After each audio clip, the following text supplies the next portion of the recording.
إن الحمد لله نحمده ونستعينه ونستغفره ونعوذ بالله من شرور أنفسنا ومن سيئات أعمالنا من يهده الله فلا مضل له ومن يضلل فلا هادي له وأشهد أن لا إله إلا الله وحده لا شريك له وأشهد أن محمدا عبده ورسوله يا أيها الذين آمنوا اتقوا الله حق تقاته ولا تموتن إلا وأنتم مسلمون يا أيها الناس اتقوا ربكم الذي خلقكم من نفس واحدة وخلق منها زوجها وبث منهما رجالا كثيرا ونساء واتقوا الله الذي تساءلون به والأرحام إن الله كان عليكم رقيبا أما بعد فإن خير الحديث كتاب الله وخير الهدي هدي محمد صلى الله عليه وسلم وشر الأمور محدثاتها وكل محدثة بدعة وكل بدعة ضلالة وكل ضلالة في النار.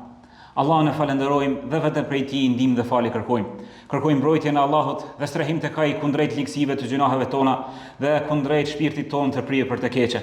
Atë që Allahu ozon në rrugën e drejtë, askush tjetër përveç Tij nuk mund ta çon në humbje.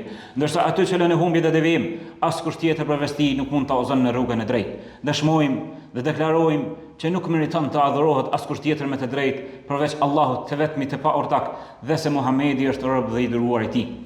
Allahu na thirr në Kur'an duke na thënë: "O ju që keni besuar, vazhdoni të bindeni Allahut me devotshmëri, duke i respektuar urdhrat e Tij dhe duke u përmbajtur nga ndalesat e Tij, dhe mos ja lejoni vetvetes me vdekje ndryshe, përveç se duke qenë musliman, të nënshtruar dhe të bindur ndaj Tij." Vllazën të nderuar, në hutbën e kaluar kemi folur për një hadith madhështor për të cilën Ibn Jauzi, ky dietar i madh i fesë islame, thotë: "Kam medituar për këtë hadith. Aq madhështor është sa që më ka mahnit. Aq sa zemra ka dashur më ndal nga gjoksi, prej mahnitjes së madhe që e ka përjetuar nga meditimi i këtij hadithi." Është fjala për hadithin Ibn Abbasit në këshillën e pejgamberit sallallahu alaihi wasallam, të cilën ja ka dhënë djalit të axhës së tij, Ibn Abbasit, në këtë këshill madhështor, ndërkohë që ai akoma ishte i ri. Mirë po, në këtë hadith ja dha çelësin e suksesit. Ja tregoi rrugën e suksesit në këtë botë dhe në botën tjetër. Dhe i tha: "Ja gulam, o djalosh, inni uallimuka kalimat, do t'i mësoj disa fjalë dëgjoj mirë. Ihfazillaha yahfazuk. Ruaj Allahun, Allahu të ruan ty." Dhe në hutbën e kaluar kena folur se me çfarë manifestohet rujtja e Allahut ndaj robit të Tij. Dhe çfarë duhet të ruaj robi ndaj Allahut të lartësuar, duke i ruajtur, duke i respektuar të gjitha urdhrat e Allahut, të gjitha obligimet, dhe duke u përmbajtur nga të gjitha ndalesat të cilat Allahu i lartësuar ja ka bërë. Dhe kemi thënë, në krye këtyre urdhëresave padyshim që është namazi, nga sa Allahu thotë: "Hafidhu ala salawati was salati al-wusta." Kujdesuni për namazet, ruani namazet, e në veçantë namazin e mesëm. Pastaj kemi treguar që besimtari është ai që kujdeset për abdesin, kujdeset për pastërtinë, nga se pa abdes nuk ka namaz, pa pastërti nuk ka namaz. Ndaj besimtari është i kujdesshëm sikurse për gjërat e mëdha të fejes, po ashtu është i kujdesshëm edhe për gjërat e imta, nga pastrimi, nga nevojat personale, nga mos ndodhja e rrobave, trupit apo vendit të faljes. Pastaj kemi treguar se dietarët i kanë përmendur në disa shembuj të tjerë të cilët besimtari duhet të kujdesë ndaj tyre. Ndërtojnë zotimet dhe betimet të cilët robërit ja japin Allahut besën, të cilët betohen në emër të Zotit, duhet të kenë kujdes që t'i ruajnë ato. Pastaj besimtari është vigjilent dhe është largpamës dhe syçel, kujdeset se çfarë e ushqen barkun e tij. Kujdeset për riskin e tij, nga se e din që lutjet varen, pranimi i lutjeve varet se me çka ushqen trupin e tij.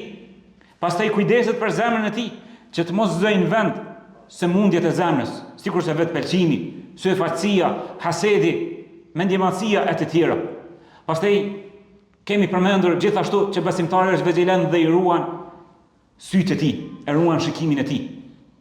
Nuk i kullot sytë e tij në haram, nuk i lëshon sytë e tij poshtë e përpjet duke shikuar pamje të ndaluara, nga se e din besimtari se Allahu i lartësuar e shet gjendjen e tij, ndaj turprohet prej Zotit dhe kujdeset dhe bën përpjekje e lufton vetveten e tij që ta ketë në kontroll shikimin e tij, nuk e lëshon në pamje të ndaluara.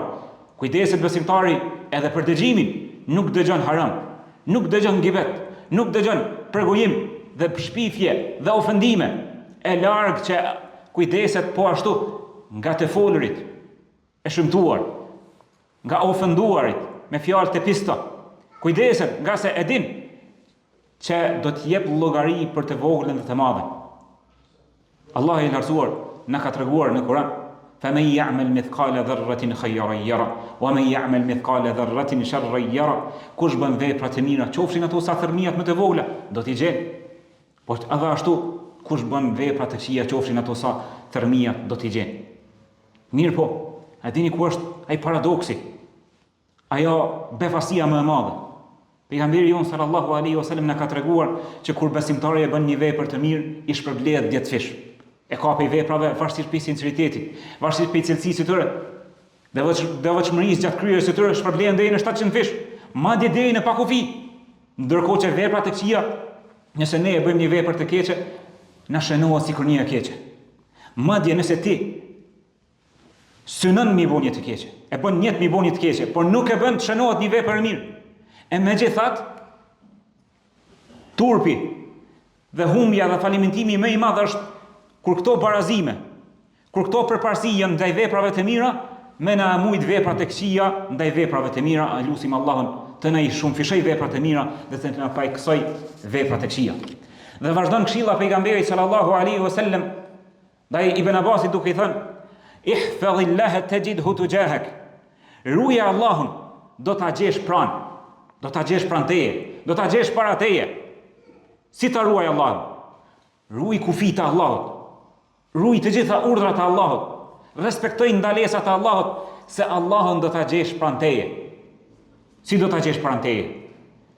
Allahu i lartësuar, dietarët kur e komentojnë ajetet në të cilën Allahu i lartësuar i ka përmendur, thotë: "Wa huwa ma'akum aynama kuntum." Allahu është me juve kudo që gjendeni. Mirë po, kjo të qenet e Allahut me robërit e tij është e përgjithshme dhe e veçantë. Allahu i lartësuar është me të gjithë robërit e tij, besimtar apo jo besimtar, me dëgjimin e tij, me shikimin e tij, me dijen e tij, me prezencën e tij, duke i marrë në mbikëqyrje. Kjo është me të gjithë. Mirë po, për çfarë është fjala në këtë hadith? Ruaje Allahun, Allahu do të jetë pranë teje me kujdesin e tij ndaj teje. Atëherë kur ti ki nevojë më së shumti. Ruaje namazin, se do të gjendet ky namaz në jetën e kësaj bote dhe botës tjetër. Ruaj kufit e Allahut, ule shikimin, ruaje dëgjimin, ruaje të folurin tënde, nga se Allahun do ta gjesh pranë teje, me mbështetjen tënde ndaj teje, kur ti ki nevojë më së shumti. Nga se Allahu është bujar, kur ti e ruan urdhrat e tij, Allahu të shpërblen dhe ta shton shpërblimin. Dhe vazhdimisht kur shejtani të josh për në gjunahe, kur nefsi të fol, mi shkel haramet, kujtoje këtë porosi të pejgamberit sallallahu alaihi wasallam: "Ihfazillaha tajidhu tujahak." Ruaje Allahun, do ta gjesh Allahun pranë teje. Do ta gjesh Allahun duke të dhënë sukses. Do ta gjesh Allahun duke të ndihmu kur ti ki nevojë më së shumti. Do ta gjesh Allahun kur atëherë ki nevojë më së shumti me të shëru, në rastet e sëmundjes që Allahu më të shëru, në rastet e derteve dhe të brengave të vështirësive që Allahu më të gjetë. Allahu është ndihmëtari më i madh. Allahu është ndihmëtari më i madh. Allahu i lartësuar thotë: "Allahu waliyul ladhina amanu yukhrijuhum min adh-dhulumati ila an-nur." Allahu është ndihmëtari ndaj besimtarëve, është mbrojtësi më i mirë, i nxjerr nga errësira në dritë. Kjo është porosia e dytë e pejgamberit sallallahu alaihi wasallam në këtë hadith madhështor. Në këtë hadith madhështor spjegohet edhe nga një hadith tjetër, ku thot Allah i lartësuar në këtë hadith kutsi: "Wala yazalu 'abdi yataqarrabu ilayya bin nawafil hatta uhibba." Nuk afrohet robi im tek unë më shumë se sa me ato që ja kam obligu, pra me farzët. Dhe vazhdon robi im të afrohet tek unë me vepra të cilat nuk i ka obligim, po i bën vullnetarisht, pra veprat nafile. Çfarë fiton robi? Fa idha hatta uhibbu, deri sa ta dua ata, hatta uhibbahu. Fa idha ahbabtuhu kuntu sam'ahu alladhi yasma'u bihi, wa basarahu alladhi yubsiru bihi, wa yadahu allati yabtishu biha, wa rijluhu allati yamshi biha. Nëse ti e fiton dashurinë e Allahut, ngoj shpërblimet e cilët Allahu i lartësuar i ka premtuar për ty. Kur ti bëhesh i dashur tek Allahu, duke u kujdesur për kufijtë e Allahut dhe i shton veprat nafile mbi farze, e fiton premtimin të cilën Allahu i lartësuar thotë kur unë e dua robën tim, do të jem dëgjimi i tij me të cilën dëgjoj, shikimi i tij me të cilën shikon, dora e tij me të cilën kap dhe këmbët e tij me të cilën ec.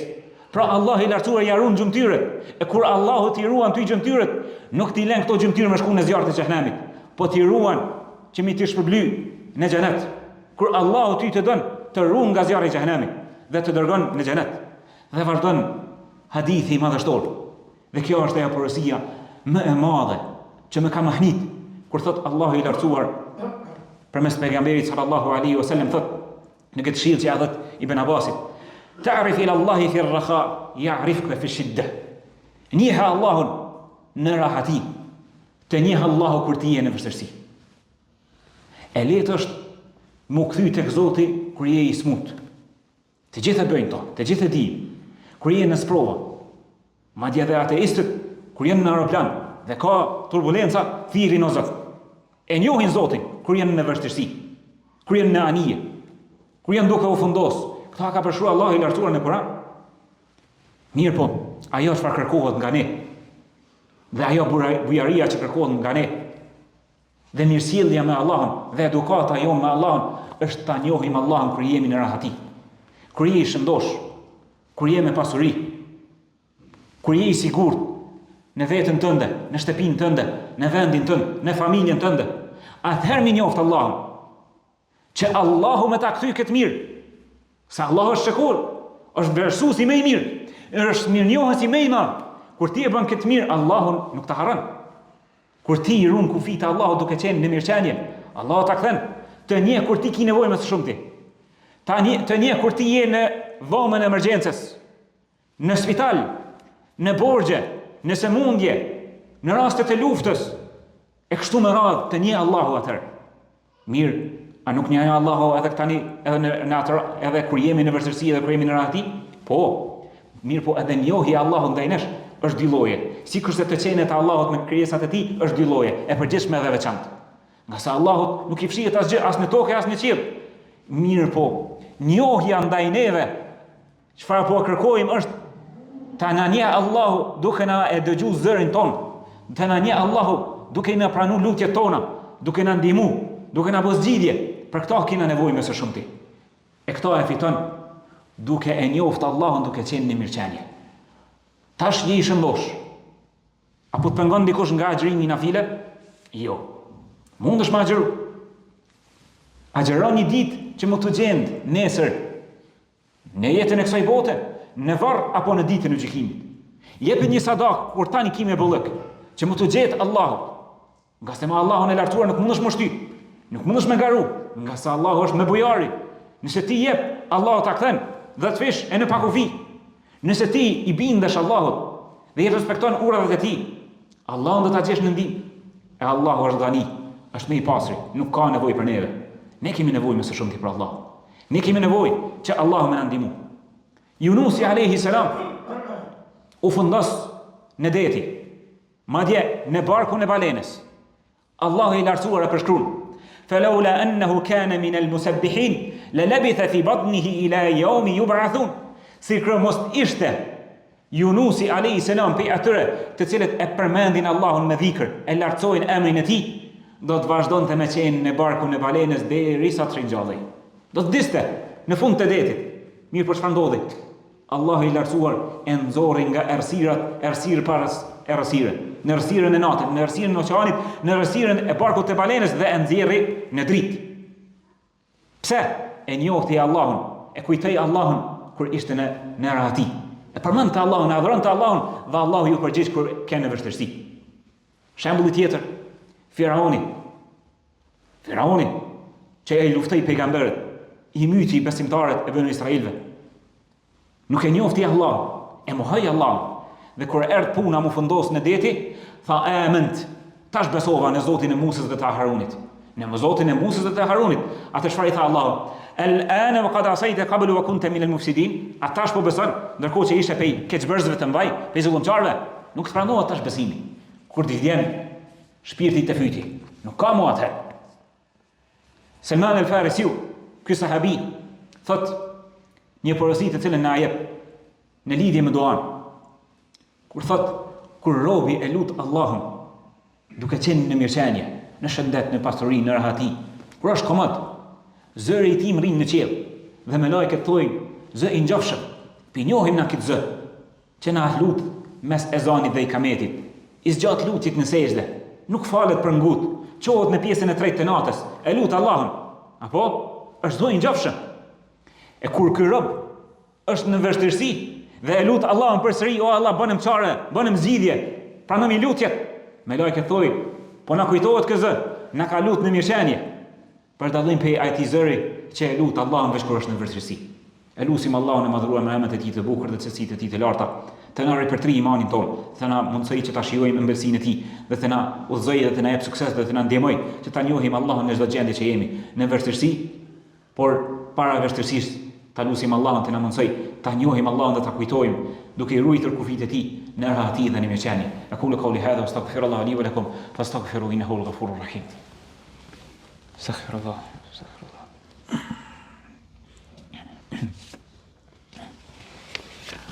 Bismillah, alhamdulillah, wassalatu wassalamu ala ashrafil anbiya'i wal mursalin nabiyina Muhammad wa ala alihi wa sahbihi wa man tabi'ahum bi ihsan ila yawmiddin. Allahun falenderojmë, selamat dhe selavatet qofshin për më të dashin tonë Muhammedin sallallahu alaihi wasallam, familjen e tij, shokët e tij dhe gjithë ata që pasojnë atë deri në ditën e gjykimit. Vllazën të nderuar, nëse shumë ti çfarë kemi nevojë ne, padyshim që Allahu të kujdeset për neve, të na ruaj neve, familjarët tan, pas arsit tan, të na ruaj dunjan tan, të na ruaj imanin ton, të na ruaj fen ton, dhe të na ruaj dhe mbroj nga sprovat e dunjas. Mirë po, nevojës ton, ja te i kalon kësaj, është nevoja që kena që Allahu me na ruajt neve në çastet e vdekjes. Të na përforcoj Allahu me fjalën e tauhidit, me fjalën e besimit, të na jap përfundim të mirë. E besimtari ka nevojë që Allahu ta ruaj në çastet e vdekjes, ka nevojë për kujdesin dhe për ngushëllimin dhe butësinë që ta mbrojë nga vetmia e egërsisë së varrit, nga vetmia e egërsisë së ditës së gjykimit. E të gjitha ato i arrin duke u kujdes për kufijtë e Allahut, duke i njohur dhe i respektuar kufijtë e Allahut, duke i njohur Allahun me emrat dhe cilësitë e tij, dhe njohje e përgjithshme, sikur se mbar njerëzit që e njohin madje krejt krijesat, po njohje në detaje që kur ta kujtojmë Allahun, kur ti kujtojmë begatitë e Allahut ndaj nesh, të na vjen turp, të na vjen marrë që i shkelin kufijtë e Allahut. Ta madhrojmë Allahun, e nuk kemi mundësi mi njoft Allahun, nuk kena mundësi me na ardh turp prej Allahut, e mi madhru Allahun nëse nuk e njohim ne ata. Prandaj, ta njohim Allahun, duke qenë në rahati që Allahut na gjendet kur ne jemi në vështirësi. E në rastet e vdekjes, në rastet e sëmundjes, është sunet nga tradita e dietarëve dhe nga mësimet e pejgamberit sallallahu alaihi wasallam që ta dominojmë shpresën ndaj frikës, ti kujtojmë veprat e mira. Madje nëse jemi në vizitë të ndonjë të sëmuri që është në agoni të vdekjes, është e udhës të mos i kujtojmë, është e udhës që t'ja përkujtojmë veprat e mira që i ka bë, që të ketë mendim të mirë për Allahun dhe të dominoj shpresat e kaj për Allahun që Allahu do t'ja fal. E jo të sillemi me varësi, e t'ja përkujtojmë dhe t'i themi nga kjo filon se mundja ka vdek filani e fisteki. Se kështu, vetëm se ja shton të merin dhe frikën edhe më shumë, por t'ja kujtojmë butësinë e Allahut, mëshirën dhe t'ja kujtojmë veprat e mira të cilat i ka bë. A kemi shembuj tek selefi për këtë? Po. Për tyre ka thënë Ebu Abdurrahman Sulemi, thot, si mos ta shpresoj Zotin tim, ndërkohë që unë i kam agjëruar 80 Ramazane. Një tjetër thot, Ebu Bakr ibn Ayyash, kur ishte në agonitë e vdekjes dhe fillon me çajt për rreth tij, ju tha, mos qani, se në këtë vend e kam përmbyll hatmen e Kuranit 13.000 herë. Pra i kam bërë 13.000 hatme. 13.000 hatme. I ka kujtu veprat e mira të cilat i ka bërë. Dhe i ka thënë të afërme për rreth tij, mos qani, se jam përgatitur për këtë ditë. Mos qani se jam përgatitur për këtë ditë. I kam bërë 13.000 hatme. Dhe për të tjerëve të cilët kanë pas që kanë shpresuar, thotë, jam përgatitur për natën e varrit. Jam përgatitur për natën e varrit me kaq vepra. Prandaj Allah i lartësuar thotë: "Wa man yattaqillaha yaj'al lahu makhraja." Kush i friksohet Allahut, Allahu do t'i bëjë rrugëzidhje. Allahu do t'i bëjë zgjidhje, do t'i bëjë çare. Ibn Abbas i thotë: Kjo është për qëllim që ta mbroj nga sprovat, fatkeqësitë dhe tmerret e jetës së varrit, nga tmerret dhe friket dhe llahdarit e ditës së Kiametit. Innal ladhina qalu rabbuna Allah thumma istaqamu. Zeid ibn Aslam ka thënë për këtë ajet, ata të cilët thonë Zoti jon është Allahu, pastaj kanë përqendruar në rrugën e drejtë. Do të kemi përgëzime në rastin e vdekjes, në rastin e ringjalljes dhe derisa të hyjmë në xhenet, do të na pasojnë dhe do të na shoqërojnë përgëzimet dhe do të na ruajnë nga frikat dhe tmerret e kësaj bote dhe të botës tjetër. Prandaj ta njohim Allahun duke qenë në radhë. Ta njohim Allahun me emrat e tij. E para se gjithash, ta njohim Allahun duke i respektuar dhe duke i qunë në vend obligimet të cilat ne i ka bërë. Që Allahu i lartësuar ta kemi pranë, të na ndihmoj, të na përkrah, atë kur kena nevojë më së shumti. Elusim Allahun e madhruar me emrat e tij të bukur, të na beqatojë neve në këtë botë dhe në botën tjetër. Allahumma inna na'udhu bika min zawali ni'matik wa tahawuli afiyatik wa fuja'a naqmatik. Të lutim Allah të mos na befasosh me fatkeqësi duke na i marrë nimetet, duke na i marrë begatit tuaja ndaj nesh befas, por të lutemi o Allah të na bësh robë falëndërues dhe minjohës ndaj Teje dhe të na i ruash begatit tuaja ndaj nesh. Të lutemi o Allah të na ruash imanin, të na ruash fenë neve dhe pas arzëve tanë dhe të udhëzosh këtë popull. Rabbana atina fid dunya hasana wa fil akhirati hasana wa qina adhaban nar. O Allah jepna këtë të mira në këtë botë dhe në botën tjetër dhe na ruaj nga zjarri i xhenemit dhe na bëj nga banorët e xhenetit. Inna Allaha wa malaikatahu yusalluna ala an-nabi ya ayyuhalladhina amanu sallu alayhi wa sallimu taslima. Allahumma salli ala Muhammadin wa ala ali Muhammad kama sallaita ala Ibrahim wa ala ali Ibrahim innaka fil alamin hamidun majid. Allahumma barik ala Muhammadin wa ala ali Muhammad kama barakta ala Ibrahim wa ala ali Ibrahim innaka fil alamin hamidun majid wa aqimus